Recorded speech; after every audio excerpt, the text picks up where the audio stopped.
This week on The Splash, find out where you can buy a Christmas tree right here in West Bloomfield. Then beware of these holiday scams which shoppers are running into. And later, a local West Bloomfield church is offering homemade sweets to the public. The Splash is a production of Civic Center TV.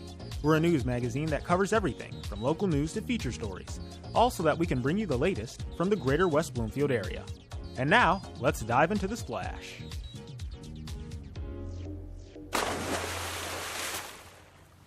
Welcome to The Splash, everyone. I am your host, Jonathan Jackson, and as always, it's good to have you with us. Well, the holiday season is upon us, and that means presents, decorations, and Christmas trees are all out this time of year. But how do you go out picking a good tree for your home, and what makes real or artificial trees so much different? Well, Splash reporter Lawrence Nyland has those answers for us and more over at English Gardens in West Bloomfield. The holiday season brings about many decisions. What to buy that person who's difficult to shop for, what to prepare for the big family dinner. But also, do we go real or fake with this year's Christmas tree? Luckily in West Bloomfield, we have a neighbor who can easily solve that problem. English Gardens on Orchard Lake Road just north of Maple.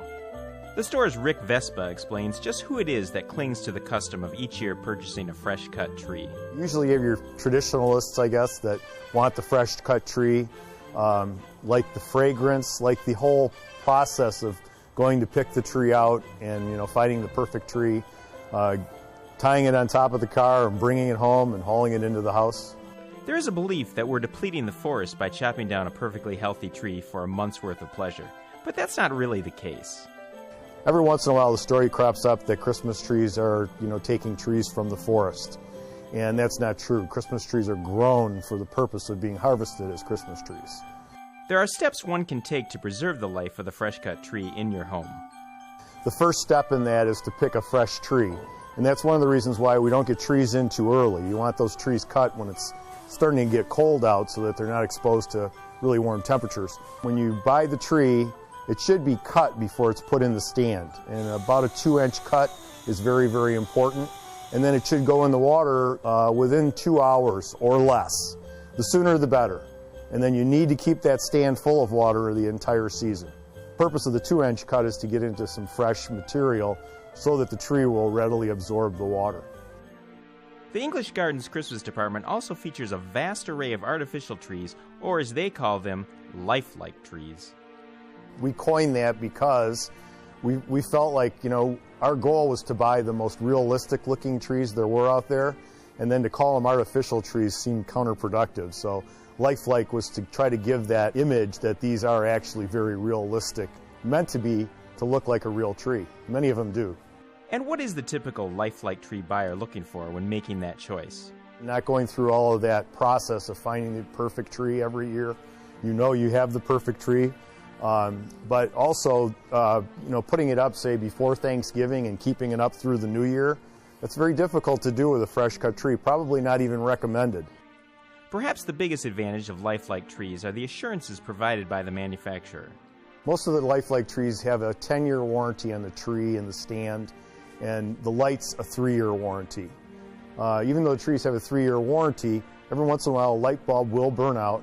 If you replace it, the entire set will last that much longer. Reporting for The Splash, this is Lawrence Nyland. Thanks, Lawrence. And of course, a big thanks to the staff over at English Gardens for helping us determine how to pick out a good Christmas tree this time of year. And if you'd like to see more from that segment, you can visit civiccentertv.com/English Gardens. And while you're out shopping this season, remember to be mindful of where you're spending your money. Because with everyone looking to get a gift this Christmas, they're not always paying attention to how they get it. Here's The Splash's April Edwards with a story. April Edwards for The Splash, and yes, Christmas time has rolled around again. And while you're out looking for gifts for your loved ones, predators are looking at you. Officer Rick Trabolzi of the West Bloomfield Police Department has over 20 years' experience with knowing what bad guys are looking for when they make you a target. More people are shopping in a shorter time span because of Christmas and other holidays that are coming about. So the bad guy is shopping too. With hundreds of great holiday deals available in stores and online, it's easy to become distracted, and that's just the opportunity these holiday crashers are waiting for. While you're looking at the store windows and you're looking at all the gifts that are out there to purchase, and you're maybe feeling good because the holiday season is upon you, while you're looking at that, the bad guy is looking at you. And the bad guy is trying to determine by your behavior, your sense of awareness, how you're carrying your bags, how you're carrying your wallet, maybe how much money you're flashing, how many credit cards you're displaying, how you're going about using the ATM. They're trying to perceive whether you can be a target. Other preventative measures are checking your mailbox daily, as holiday cards containing money are easy for people to steal as they walk by. If your Christmas tree is on display, save putting presents under the tree until Christmas Eve, as passerbys up to no good can see your home as a department store. Be mindful when making purchases online. Look for HTTPS in the URL, as these are indications of secure websites. Officer Trabolzi urges everyone to assist with keeping residents safe. If you notice any suspicious behavior or would like to make a police report, call the West Bloomfield Police Department at 248-975-9200 and press option 0. For The Splash, I'm April Edwards. Thank you, April. Always important to be on the lookout, folks. And if you'd like to hear more tips or even rewatch this segment, you can visit civiccentertv.com/holidayscams. Well, after the break, we've got an all-new episode of Sidewalk Talk coming up, as well as our holiday-themed Civic Center event update. Stay tuned. Don't go away. You're watching The Splash on Civic Center TV. Civic Center TV celebrates our region's natural beauty, proud history, tremendous accomplishments, and more with Another Angle, a series featuring a unique bird's-eye view of our area's landscape. Watch Another Angle on Civic Center TV, television that's close to home. The best way to know when shows debut on Civic Center TV is to become a member. It's absolutely free. We'll send you a regular newsletter with all the latest updates. Just go to civiccentertv.com and click the Members tab. Civic Center TV, television that's close to home. For years, Civic Center TV has been bringing you live coverage of local municipal meetings. The meetings are now available on demand at civiccentertv.com/meetings, or watch the meetings again the following day on Civic Center TV, television that's close to home. And now, back to The Splash on Civic Center TV. Welcome back to The Splash. I'm your host, Jonathan Jackson. Every December, an annual event takes place throughout southeastern Michigan called the Cookie Walk.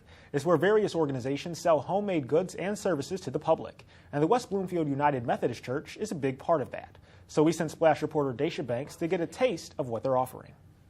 20 years ago, members of the West Bloomfield United Methodist Church began conducting an annual event called Cookie Walk. This event is sure to get you involved in your community and cure your sweet tooth. A Cookie Walk is an event that is prepared by a church or an organization, and it's to sell cookies for the holiday time, for Christmas or Hanukkah.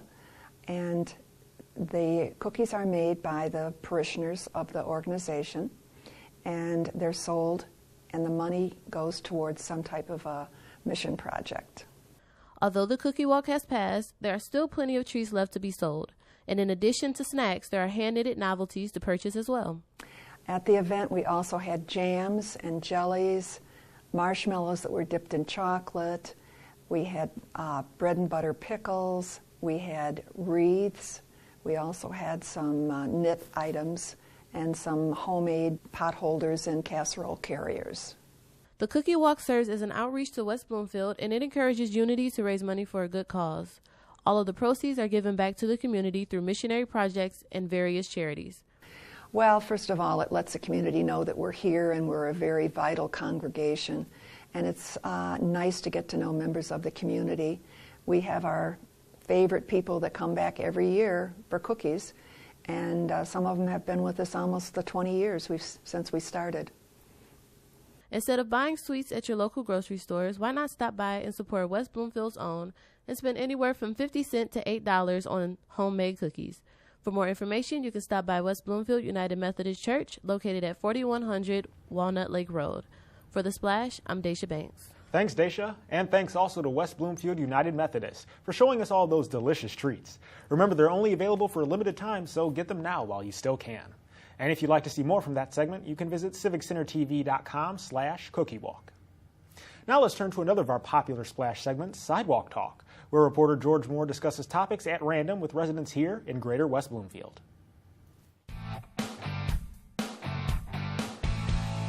Thank you, Jonathan. Well, yes, it is again time for Sidewalk Talk. This is where we come out into the streets of the Greater West Bloomfield area and ask you questions that make you go, huh? We're at it again. Join us. If you had only one meal, just one for the rest of your life, what would it be and why? Let's start here.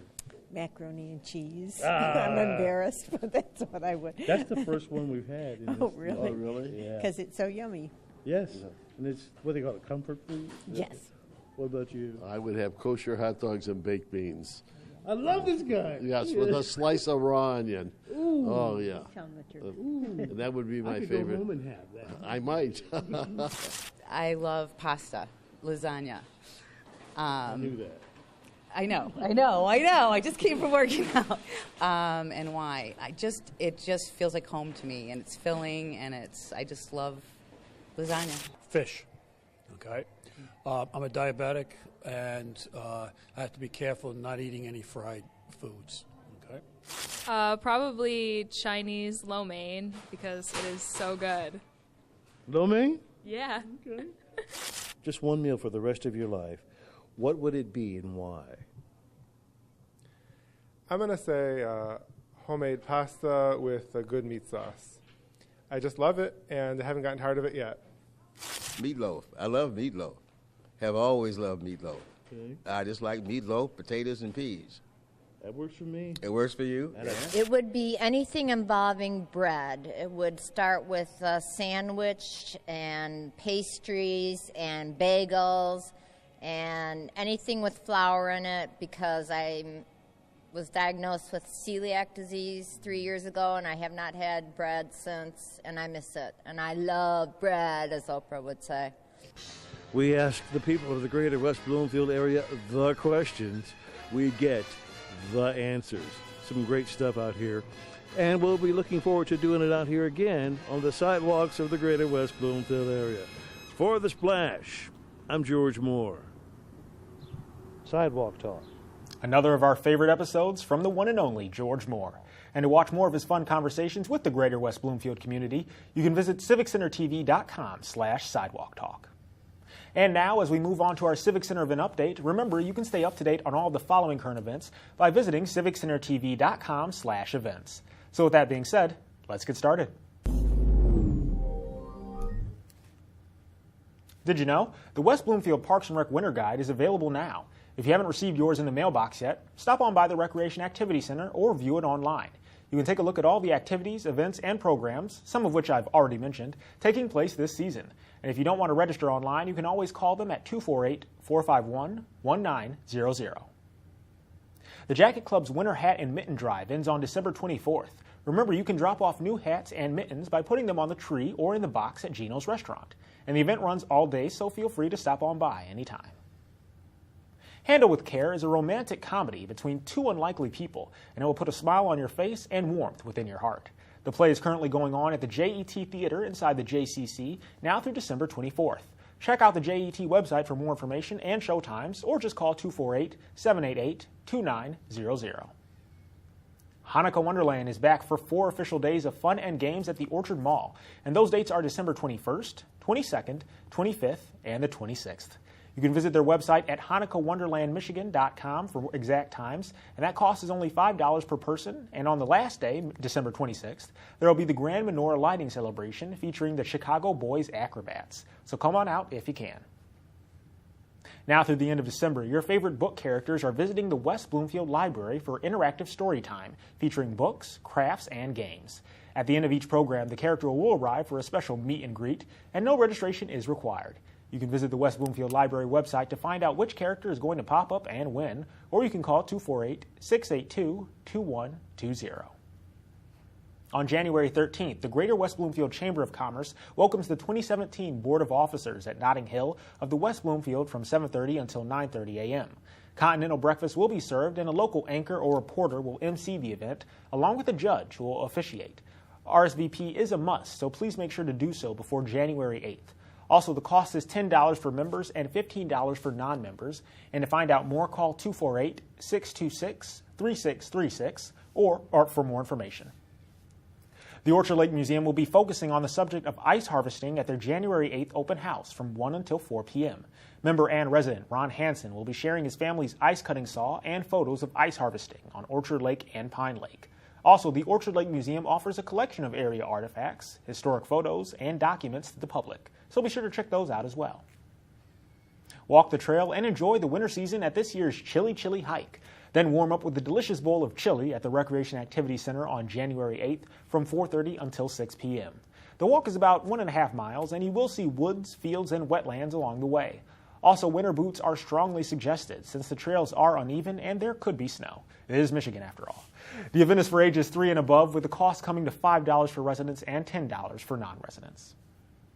Artists are invited to submit their work at the 2017 Michigan Regional Glass Exhibition. This exhibition is also open to residents from the Toledo or Windsor area, and mixed media is welcome. But the majority of the artwork has to be glass and original in concept by the artist. The submission form is due by January 12th in 2017. Go to the Janice Sherrod Gallery for more details. Do you know of an organization, individual, or business person that displays enthusiasm and contributes to the West Bloomfield community? Well, if you do, then why not nominate them for the recognition at Key to the Township Awards dinner in May? The deadline for submission is January 27th, and you can call 248-626-3636 for more information. And that's all for now. But if you're looking to find even more events going on in your neighborhood, then be sure to follow us at civiccentertv.com/events and look up our events calendar. Or you can watch us here for more information on everything going on in the greater West Bloomfield area. Coming up, I'll be talking with Orchard Lake's Chief of Police, Joe George, right after this. Don't go away. You're watching The Splash on Civic Center TV. Be sure to catch live coverage of Laker sports, up-to-date information on local events, and of course, non-stop music on 89.3 WBLD, the all-new Lakes FM. In the air, in the park, in your town. Civic Center TV keeps you up to date on everything going on in West Bloomfield. Go for a hike. Meet the neighbors. Take a splash and explore all that our area has to offer. Civic Center TV. Television that's close to home. And now, back to The Splash on Civic Center TV.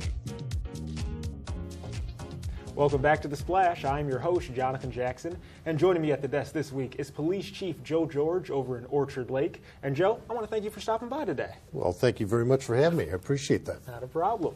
So, Joe, it's been we just saw each other over at the holiday party just a while ago, but you have been involved in the community of Orchard Lake for how long now? Coming up on 6 years in April.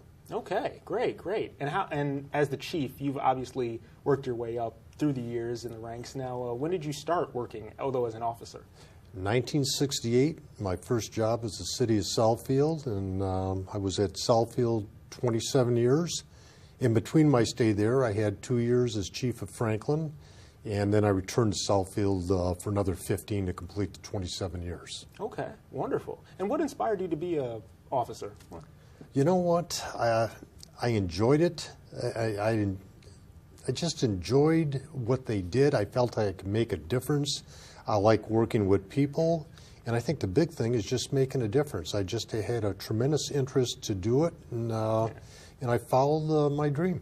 That's wonderful. But then after Southfield, though, you said you moved on to Wolverine? Wolverine Lake, yeah. Right, which is near Wall Lake, Wolverine Lake, and I was there for 14 years. Okay.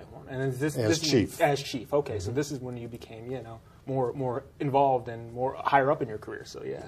Now, as chief now in Orchard Lake, what is it about the community in Orchard Lake that you love so much? Well, I like the closeness of the community. What I really see and it stands out is the amount of support we get from our residents. It's a two-way street. It's a great relationship. My officers, they enjoy the community itself. They enjoy helping the residents, and we get it right back. It's just it's probably the best I've ever seen. Okay. And also, what about Orchard Lake too? You're close by, right? So it's not a long drive for you, is it? No, I'm about maybe less than 20 minutes. Okay, so that's even more convenient. Yeah. Oh, yeah. Yeah. But, yeah, I'm thinking, so also tell me a little bit about the involvement, though, with community. Now, are there events that the Orchard Lake Police Department is involved in within Orchard Lake, like certain community events? Well, there's not a lot of events, but what we do, we do a lot of assisting with St. Mary's, which is a big part of Orchard Lake, involved with their regatta and their football games, basketball games, hockey games. We work all those things. If there's some special event like the fireworks going on at the Orchard Lake Country Club, we certainly assist, are called in there. So we're there. Wherever we're needed, we're going to be there. It's just the way it works. Yeah. And out in Orchard Lake too, what is it about? It's not really much of a high crime rate, I would say, but they do keep you busy, right? There's still things to watch out for that residents should always be wary of. I'll give you my pat answer. Yeah. We stay busy, but we're controllable busy, exactly. And that is a good thing. And I don't want to jinx myself, but we don't have the street crime per se, but we have a lot of activity. If you think about it, we have a lot of traveling coming from the south north and vice versa, from the north going south. So there's a lot of traffic that comes through Orchard Lake, and when you have that kind of traffic, you're going to have certain incidents and things coming into the city. But on the most part, it's very controllable, and it's a great community to live in. Wonderful. Now, you've had a career that's spanned 40 years now, and you're still going strong, but we talked a little earlier, you might think, hey, it might be time to slow down just a little bit. Are you looking for new ventures in your life or anything You know else? what? A little over 48 years now, and I do start thinking about it, but I also know my personality. I know that I have to stay busy and do something. So what I don't know if it's a passing thought. Some days it would look good, it'd be nice just to stay home and not worry about waking up and coming into work, but I've been doing this so long, I'm like almost like a robot now. I know it's time to get up and come in. So for me, even if I were to retire, I can't picture not doing anything. I would have to be involved in something. Okay. So it's probably going to be one day I'm just going to say, okay, that's enough. But right now I'm okay. Yeah. What do you like to do for fun, though? What do you do in your off time when you're not on duty? Well, probably my hobby is the gym, working out, not only for the exercise part, but the social part. I'm also a personal trainer, although I don't practice that now because I don't have the time. I work full time, so I'm selfish with my own time. I go in and work out for myself. And I'm a sports enthusiast, probably first and foremost a hockey fan, certainly a Red Wing fan, and played a lot of hockey for years, and I enjoy all the major sports like baseball, Tiger fan, Lions fan. We won't talk about yesterday, but I am a Lions fan. That's good, though. It's good to see that the city of Detroit, though, has some teams that are still doing well. Absolutely. But also Orchard Lake St. Mary's football team has done well, and they, you've been a three-peat. Yeah, exactly. So, I mean, you're definitely on a high right now, sports-wise. On a high, right. Well, that's good, Chief. Thanks again for joining me today, and so good to have somebody here from Orchard Lake and to be able to talk with you and get to know a little bit more about you as well. So, it's nice to be here. Thanks so much again, everyone. This is Chief Joe George, like I mentioned, from Orchard Lake. Once again, guys, it is the holidays, and for everybody watching, remember to say thanks every now and then to the officers out there who are making a difference in our area. I know they'd appreciate it just as much as you do, and we appreciate you guys. So. And you know what? We do appreciate it, and I could tell you it happens more in this area than any other place I've ever been in. We have people thanking us all the time, and it just shows how close we are with our community. Great. Thanks again, Chief. Thank you very much. All right, everyone. Well, it's time now for another of our recurring segments called Minute with Nature, featuring park naturalist Lauren Azuri over at West Bloomfield Parks and Rec. Hello and welcome to Minute with Nature. I'm your host, Lauren Azuri, the park naturalist for West Bloomfield Parks and Recreation. Today we're inside our nature room and we're talking about birds in the winter. If you're looking to set up a bird feeding station for the wintertime, here are just a few tips to help you out. Of course, birds that stay in the winter are staying because food is around for them. The birds that migrate, such as hummingbirds, bluebirds, and orioles, eat things like flower nectar and insects that aren't around for them. So you're going to be feeding the birds that stay around in the winter that need seeds. Another bird that sticks around in the wintertime is the owls. Since they eat mice, there's plenty of mice running around in the snow for them to capture. Robins are a tricky bird, though. Some of them migrate and some of them stay. It really depends on whether or not they think they can find food that winter. Most of them eat worms, as you see in the cartoons, but they eat other things as well, and if they think they can find enough seeds for the winter, they might stick around. If you'd like to set up a feeding station, here are just a few tips for you. Hang your bird feeders in varying heights and sizes. That way you can attract varying species.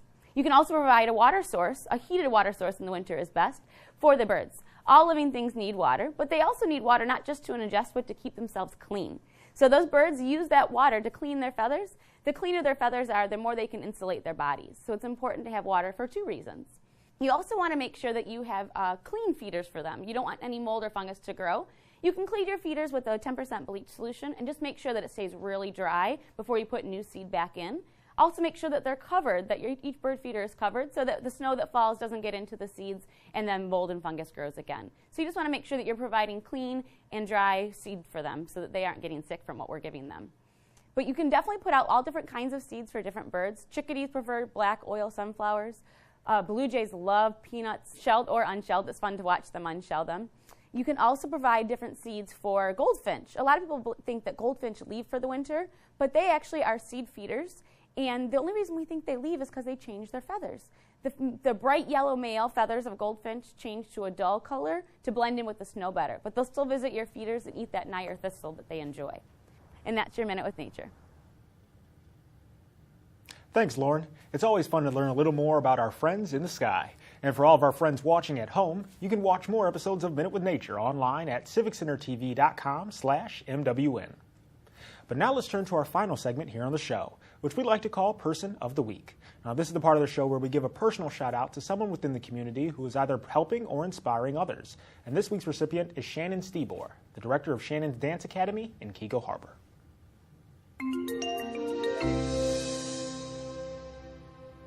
With over 30 years of dance experience, and 25 of which involving teaching, Shannon Stebor has become a master of her craft.